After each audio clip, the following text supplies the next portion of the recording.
All right, welcome to another episode of Wicked Friggin Heavy, New England culture that packs a punch. I'm sitting here with Finn of Mankala, S.c.o.b.y, and Jeez, three very different bands. He's also affiliated with SVU, so we're going to talk about that a little bit today. We're going to talk about a whole bunch of things, so just going to get started here. How you doing, Finn?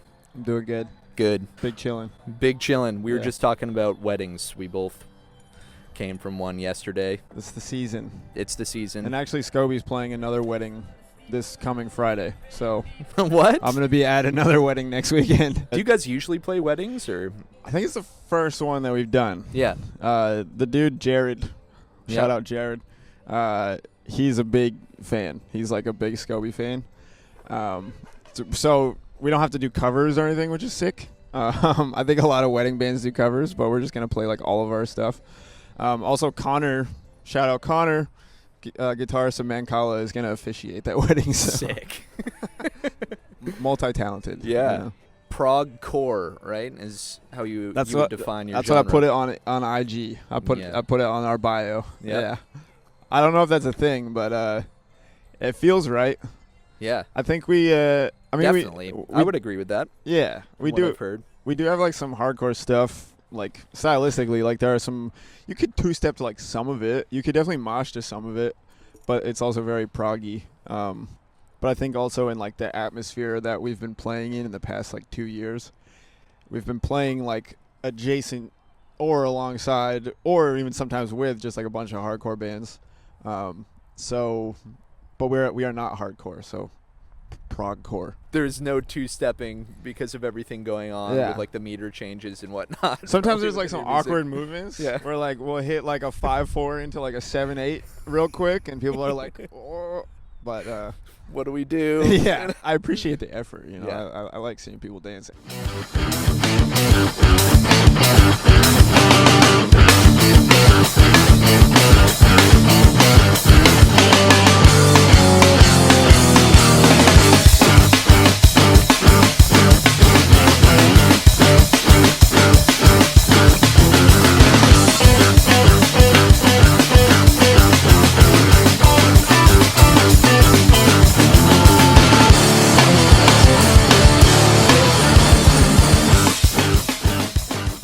I kind of have like a singer-songwriter approach to S.c.o.b.y from like a prog point of view. Yeah. Like I'll write out like a crazy prog song with vocals attached to it, and then be like, all right, here's guitar and vocals.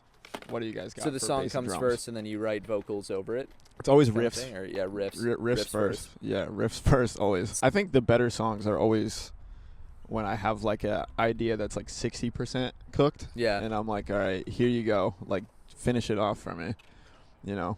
I think it feels better like that too. Like I'm like weirdly hyper conscious, probably for no reason, and it's like totally unnecessarily so, but I'm like really hyper conscious of coming off like really like egotistical. Yeah. And like I don't want to totally feel that. Yeah, I don't want to be the guy who's like, I'm so sick at guitar and like I just don't vibe with that energy at all. And I do know some people who do that, and I just like don't want to do that. So if I can like take away the attention from me, despite me being like the front person for S.c.o.b.y especially, like I just like pay attention to them because they're also doing crazy stuff too. Like it's not just about me. Right, so do you ever think of that when you're writing, like where you're like, oh, you know what, this section is like going to be dedicated to like this person in the band, or like we're going to open this up to feature this person, or kind of, yeah. Like there's a song that we've been playing out, that S.c.o.b.y's been playing out a bunch, that is not out yet, but it's one of the new ones that we'll put out probably next year. Yeah. And it has a 5/4 kind of like groove ending, where Troy and I just really lock in on the 5/4 groove, and we let Izzy, our bassist, just shred, and she's like come up with like an entire crazy bass solo in there that she nails like every time now. Like she has like a specific part for it. Yeah. And that wouldn't have come out if I hadn't just decided to like sit back and just play the like 5/4 like accents with Troy. So it's stuff like that where like I don't think like when I was doing that, I didn't think like, oh, this would be like a perfect part for Izzy to play a bass solo, but there is kind of like a half-conscious, like, I'm going to chill out for this part and then see if, like, someone else can, like, blossom in this moment when I'm just, like, chilling a little bit. So there is, like, a little bit of thought that goes into it, but it's not like I was like, all right, Izzy, bass solo time. Yeah, like, let's see what you got. Right, yeah. We did play up in Searsport. There's this venue called Hey Sailor up there. I think they might be like the only gay bar in that entire area. Yeah. So they get some good foot traffic. They flock to that spot. It's pretty far up mid coast, so as soon as you get into the like away from the coast, it gets pretty woodsy pretty fast. Yeah. They're really cool. They pay us pretty nicely too. Shout out Charlie. Thank you. Hell yeah. Yeah. But when we played up there, it's definitely like a different crowd. It's very different than like a Portland crowd. A little older too. And like I think the people up there are kind of more into like the jam scene and like the Dead and Fish and that kind of stuff. And then when we do our thing, I think like the musicality is appreciated. So it does like translate for the people up there, but it kind of like blows their mind a little bit because we're a little heavier than like what they're used to. Yeah. But like, whoa. We just played up there and like there's this older woman on the side of the crowd and she was like really digging what Izzy was playing on bass, and at one point we stopped and I was tuning and she like she was probably a little drunk, but she was like, "Do you have a bass solo? Like, let's hear some bass solo?" And I was like, "All right, let's just play that song." And like, you know, like with the 5/4 ending, and she ripped the bass solo like in front of that lady's face, and it was pretty sick.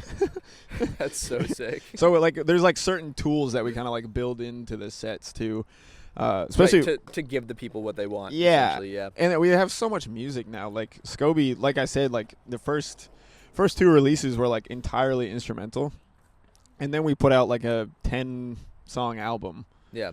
And then an EP. So like we have like almost 2.5 hours of music that we could play easily too.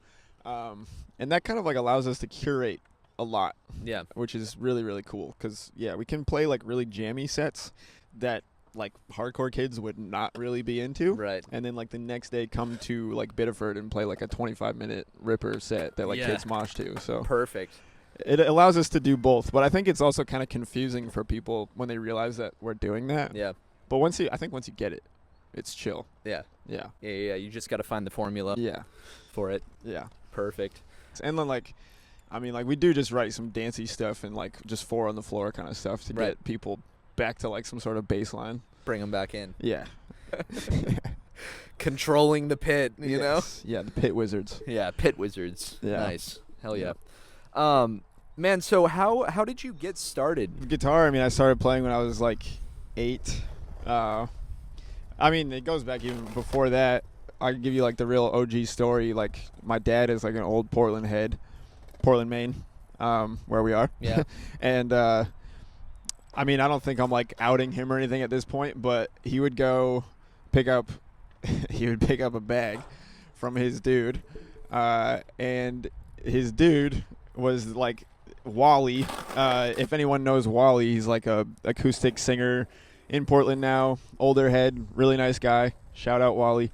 They would hang out and do their business out in the backyard, and they would just set me up in the music room when I was like 3, and that's like some of my first memories are playing Wally's instruments in his music room. And from there I think my dad kind of realized like, oh, he's got like a serious interest in music. So I think I got my first guitar when I was like 4. Yeah, so that was what you started with, and then drums came later, kind of? Yeah. I like playing drums, arguably sometimes more. Yeah. But I think it's more of like a cathartic release, like the physical just bashing stuff really is like satisfying in a way that like guitar, unless I smash my guitar on stage, which I'm not gonna do. Drums came in middle school. I got kicked out of school in middle school for being an aggressive child, basically, and just being annoying. And I was like, I had some like violent outbursts and stuff in 6th and 7th grade, and then I think shortly after that I received my first drum kit. I don't know if they were related, but it definitely helped with that.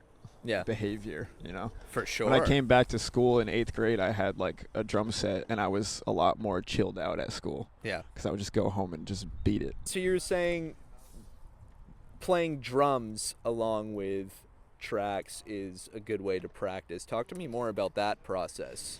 I can't talk about practicing without talking about the place I used to live. Yeah, go for that. I used to we rented a big house in Wyndham, and it had a basement, and I kind of like made the basement into like my lair, my little studio. And I know like obviously like living in a populated area, it's pretty hard to like play drums in like a chill way without like a practice space. So thankfully I just had a practice space like built into the place that we were renting for 4 years. My girlfriend kind of had to like dig me out of that place to move back into Portland. I like really didn't want to leave because of that basement. Yeah. That was like my spot. But when I started playing Mankala, I would just go downstairs and just rip drums after work. And now I rent with all the bands that I'm in. It kind of is my room because it's a lot of my stuff is in there basically. So I pitch in a lot of it. But I have a practice space at Grime. Grime is dope. Go support Grime in any way you can. They're literally like a huge part of the foundation of like the Portland music scene and like southern music scene in general. Just a big practice space with like tons of rooms.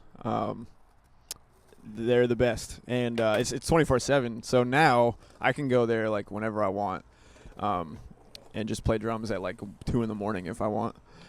But as far as practicing, like I tend to like learn songs over like practicing rudiments. I think that like if you learn a song really, really well, you're gonna end up learning some rudiments if you pick a song that is like challenging. Yeah. And I have like way too much of like an ADHD brain to just sit down and be like, all right, let me do my paradiddles. Like I will not do that. Yeah. I will spend a minute doing that, and then I will put something on. Yeah. Yeah. But yeah, I mean, like I practice Gumscab songs. Like I practice.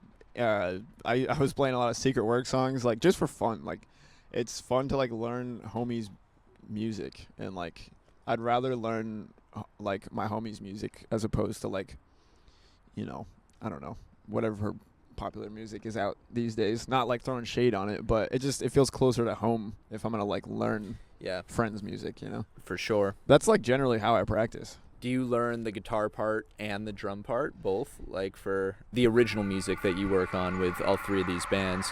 I mean, I kind of do them all differently. Like Mankala, do you ever learn like the guitar parts? I actually as a way to practice the drum parts. Yeah, I tracked I'm on Face It on guitar. The song Face It. Hell yeah, that's crazy. I tracked a little guitar on that.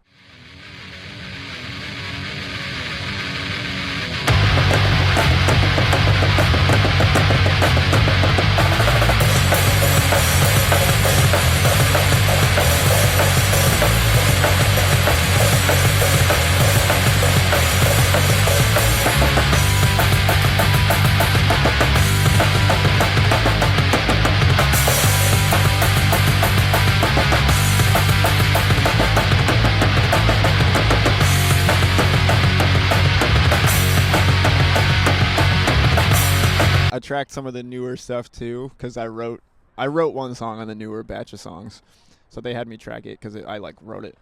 But honestly, for Mankala, like I really enjoy just kind of taking the backseat, like literally, like backseat on drums and just like not having to worry too much about guitar. But for Jeez and like S.c.o.b.y, I write all the guitar and I play guitar, and so then it helps me to like write if I loop. A lot of what I do when I'm writing is I'll loop something on a loop pedal, loop a few riffs that all kind of go together, play it really loud, and then I'll like go sit behind the kit with it like blaring out of my amp, and then just like figure out what works. And then I'll send videos to Troy, our drummer for S.c.o.b.y, and be like, you can do this if you want, this works. And then, like, rarely I'll be like, all right, for this 15-second part, please can you just do this? Like, I want to give them, like, creative freedom as much as possible, because I think, like, the songs end up better like that if everyone, like, has, like, their own legitimate contribution. Yeah, like something instead of just doing what I want them to do. For sure. But every now and then I'll be like, Troy, can you just play this, like, disco beat on this song? It sounds sick. And he's like, okay, fine. Yeah, let's try it out. I will be bored for 10 seconds for you. But yeah, as far as like, I try to like mix it up when I'm writing just to kind of get like an overview of what the song's gonna sound like.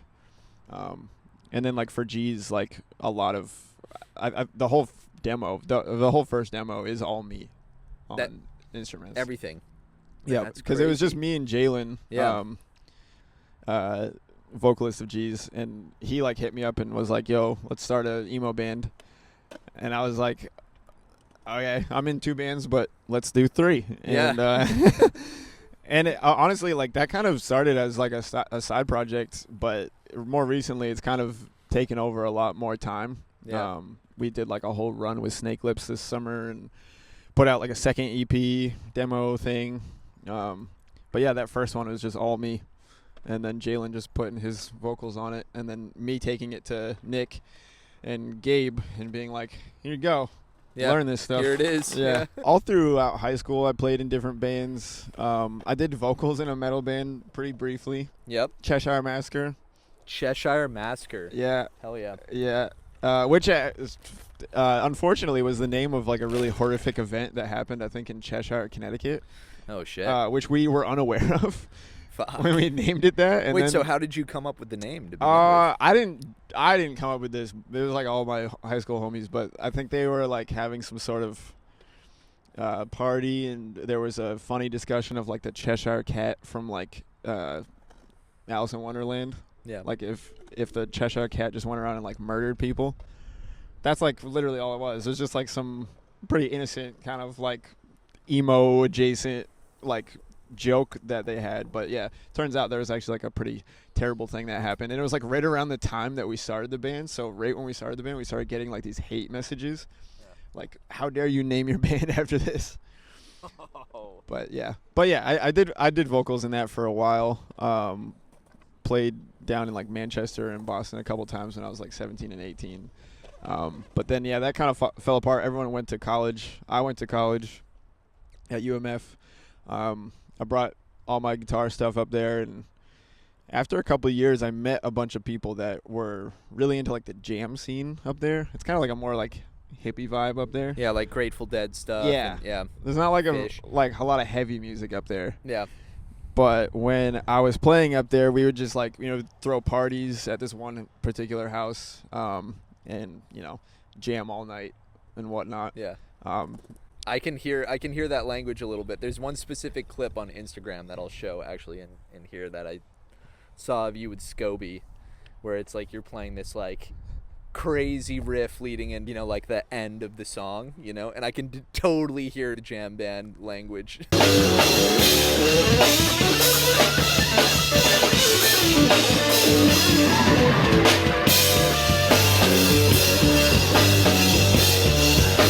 It's in there. That, Yeah. I mean, there's some S.c.o.b.y songs that are jams that I came up with when I was 20 at like 3 a.m. with like 8 people.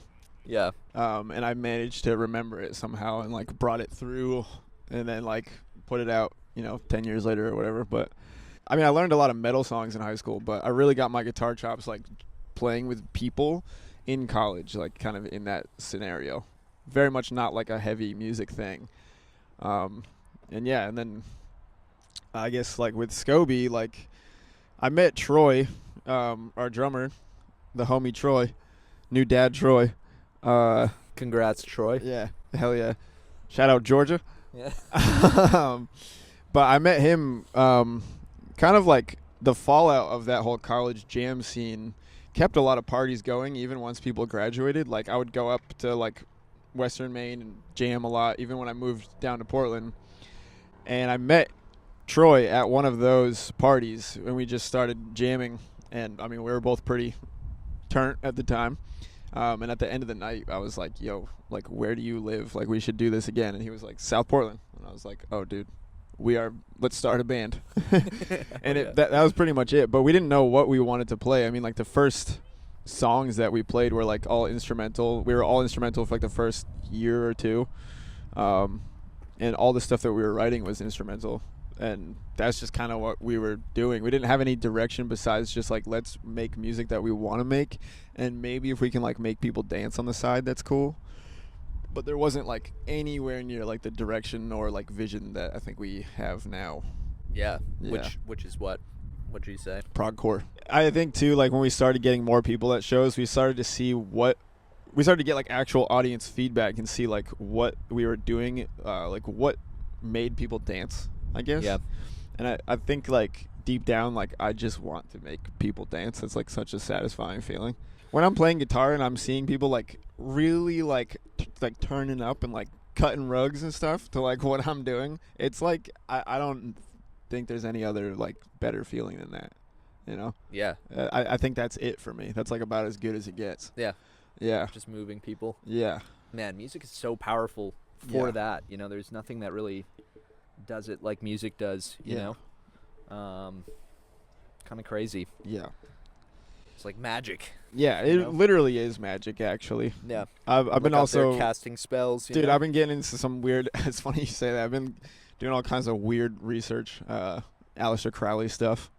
Yeah. Just you know, I'm not practicing magic or anything, but it's interesting to learn about. And I think there is like an actual element of magic in music because you're kind of like there's like a suspension of disbelief that happens, almost like when you're watching like a fantasy movie. Yeah. Where like if you really get into like the live show, everything else kind of goes away, and you're just like there for that. Right. I have a hard time getting to that place myself, but when I've gotten to that place before, like everything drops away, and there's like just you and the experience, and I think there is something like inherently magical to that. Yeah. As crazy as that sounds. Sure, man. Yeah. One of the other things we were talking about before we, hit record on this is aging. I got grays.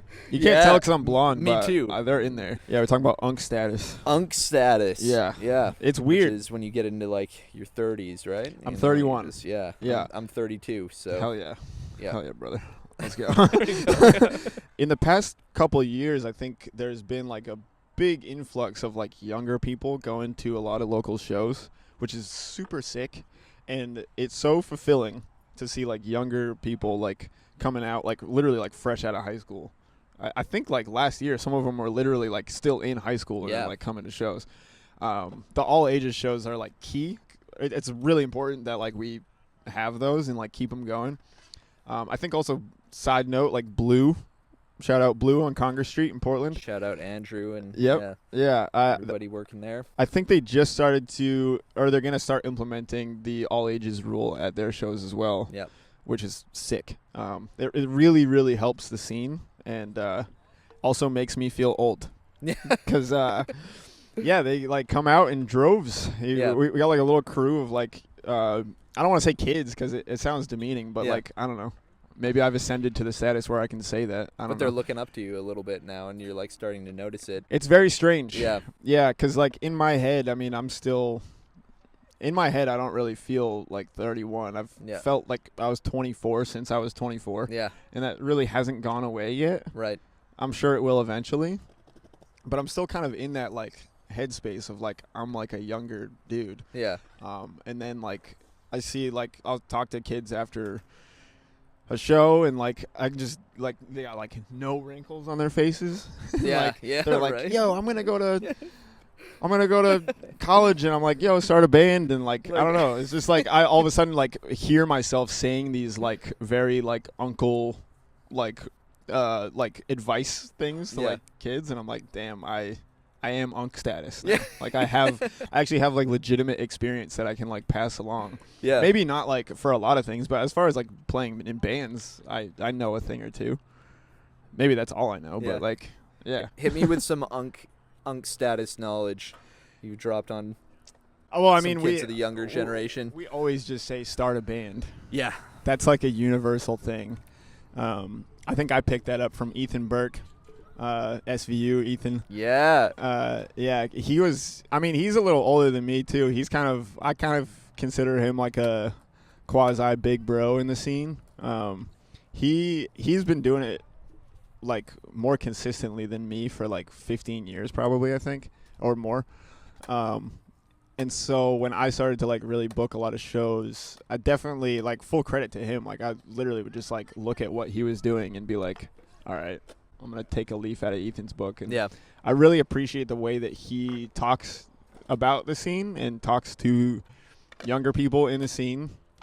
And I think, like, the theme of, like, yo, just start a band. Like, if you're going to, like, every show every weekend, you obviously love this.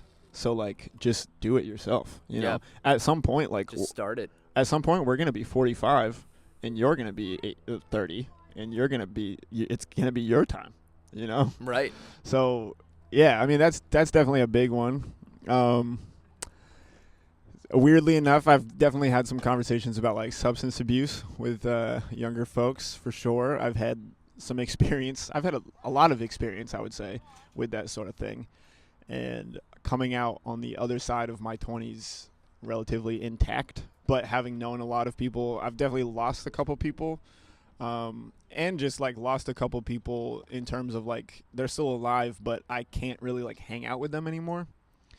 And just, like, kind of passing that knowledge on to younger kids because, you know, there's a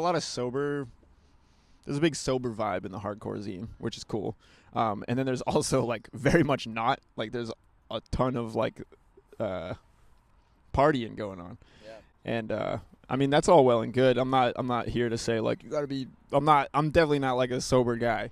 But I've definitely seen lives get pretty destroyed from drugs in general.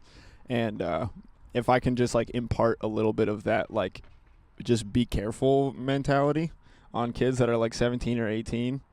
Like, I'm not trying to be, like, the dare lion or anything like that, but, like... Yeah, for sure. Just, I mean, it's take so... care of yourself. Yeah, it's so available. You can, I mean, you can go anywhere, and within, like, 10 minutes, you can get something that will kill you. So, like, right. You know, not drinking a ton at shows, you know, stuff like that. I think when we started playing, I would drink a few beers at, like, every show, and sometimes I would, like, miss my fingerings on, like, guitar runs because I, like, had, like, 4 beers. Yeah. And, like, I would walk away from those shows, like, absolutely hating myself because I was just, like, if I didn't do that, like, I would have nailed that one part. And I really, like, can't live with myself if I don't play, like, 95% what I want to play. Like, I have to be in, like, the 95th percentile for myself in order to, like, feel good about a show. And, like, yeah, it's hard to do that if you're, like, a little turnt, you know? Yeah, for sure. So, yeah, I mean, I keep it pretty chill as far as, like, pre-show stuff nowadays. Been really into, like, seltzer, like polar seltzer. Yeah. Yerba mate. Yep. Stuff like that. Loading up on that before the show. Water and caffeine, you know? Yeah, perfect. Yeah. All good stuff. I think also, like, playing in 3 bands and, like, tons of other people that do that too. If we all drank and partied for every show, it would become a problem because we play so much. Yeah. Like, after a certain exactly. point, you got to be like, oh, I care about the music more than, like, the little party scene that happens around it, you know? Yeah, exactly. But in college, like, when I was playing a lot of, you know, obviously a very different vibe. And it's hard not to bring that sort of vibe with you as you carry on into older. your adult life. Yeah, exactly. Yeah. Because suddenly you're, 31. And then you're like, and oh, wait a second. Feel it more. Yeah, exactly. The next day you're like, oh, I'm not invincible. Oh, wait a second. Yeah. Where's my gator light? Yeah. Where's my gator light? Exactly. Yeah, so we were talking about SVU. Actually, in some of the older episodes, like I interviewed Trevor. I'm about to interview Ethan, which might come out before this one. So it's like, all of you watching this, if you've seen this episode, you've seen the other SVU episodes, and you know that there's some cool thing going on. Some I don't even know how to explain. It's like a community. collective. Yeah, collective. Yeah. Community for sure. Yeah. So what's your affiliation with SVU? I mean, more of like a just friendship, homie status for sure. Sometimes Ethan says that I don't have to pay for shows, and I give him money. Yeah. And I'm like, just take my money, dude. Yeah. Like, I don't know. Like, I don't want to get into every show for free just because I'm like friends with you. It's like dumb. Especially when there's like touring bands coming through. It's like, bro, right? Take my money. Like, come on. Yeah. Yeah. But no, I mean, like, I think I booked a S.c.o.b.y show with Gumscab at the Afodian. The Afodian is one of the best venues in town, by the way. Just gotta say that. Yeah. Shout out Pat at the Afodian. You're a real OG. But I think I booked a show there with S.c.o.b.y and Gumscab, And I remember like sitting behind the merch tables with Ethan and just like talking to him for the first time, and like we just really like gelled on like we were both kind of running our bands and just saw each other as peers, I think. And then once I joined Mankala is like very much like a SVU, born out of that whole group band. And so once I joined Mankala, I just got to know all those guys a lot better. We watched them go from Sacred Profane, the old venue that we were doing a lot of shows at, to now Rumors, Mulligan's in Biddeford.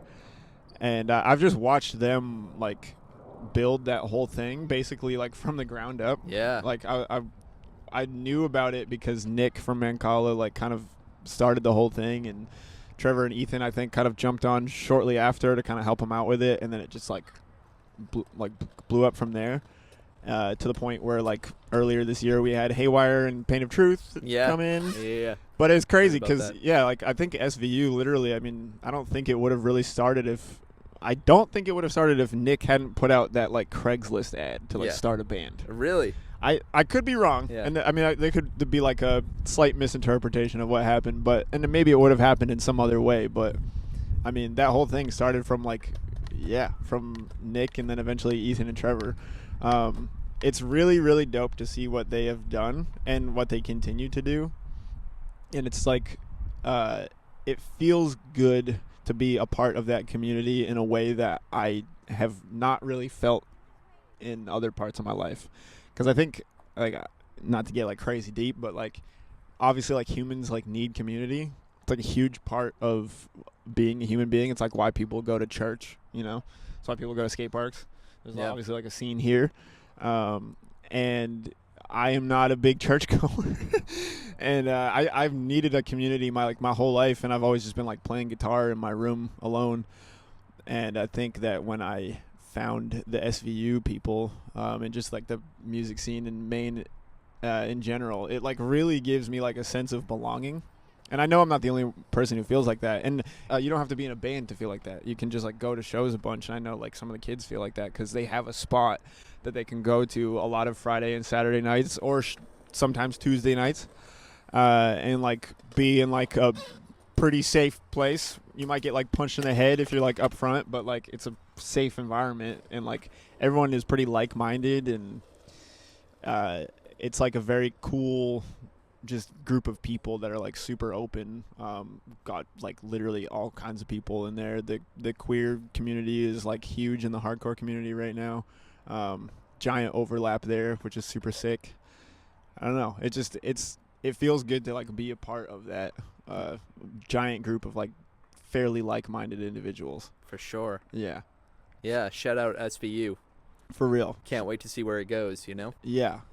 Let's bring in bigger bands. Let's get a bigger venue. Also, let's go. Also, I just want to say that the State Theater Instagram account reposted some SVU stuff a while ago, and I just want them to keep recognizing what they're doing. Yeah. And to continue to pay attention, because eventually we're going to be the old heads in Portland.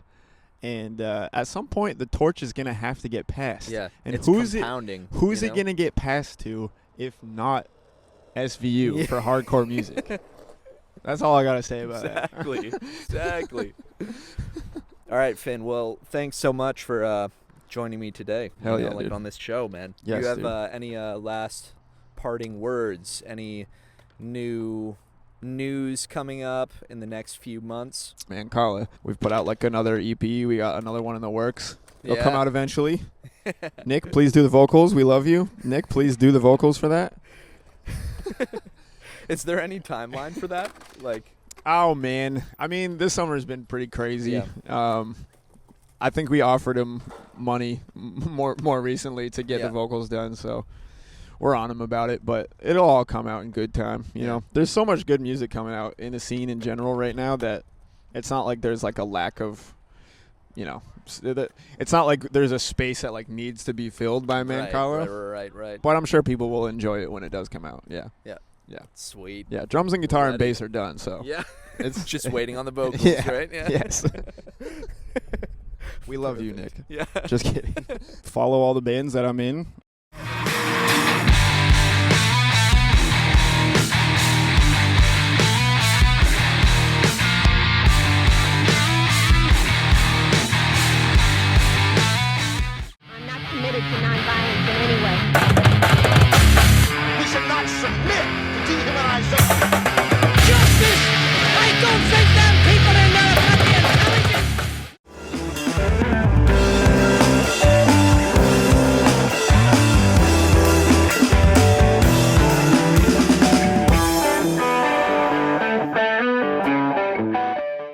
follow SVU for sure. Come to shows if you're in the area, and if you're not in the area, fly out because it's literally actually worth it.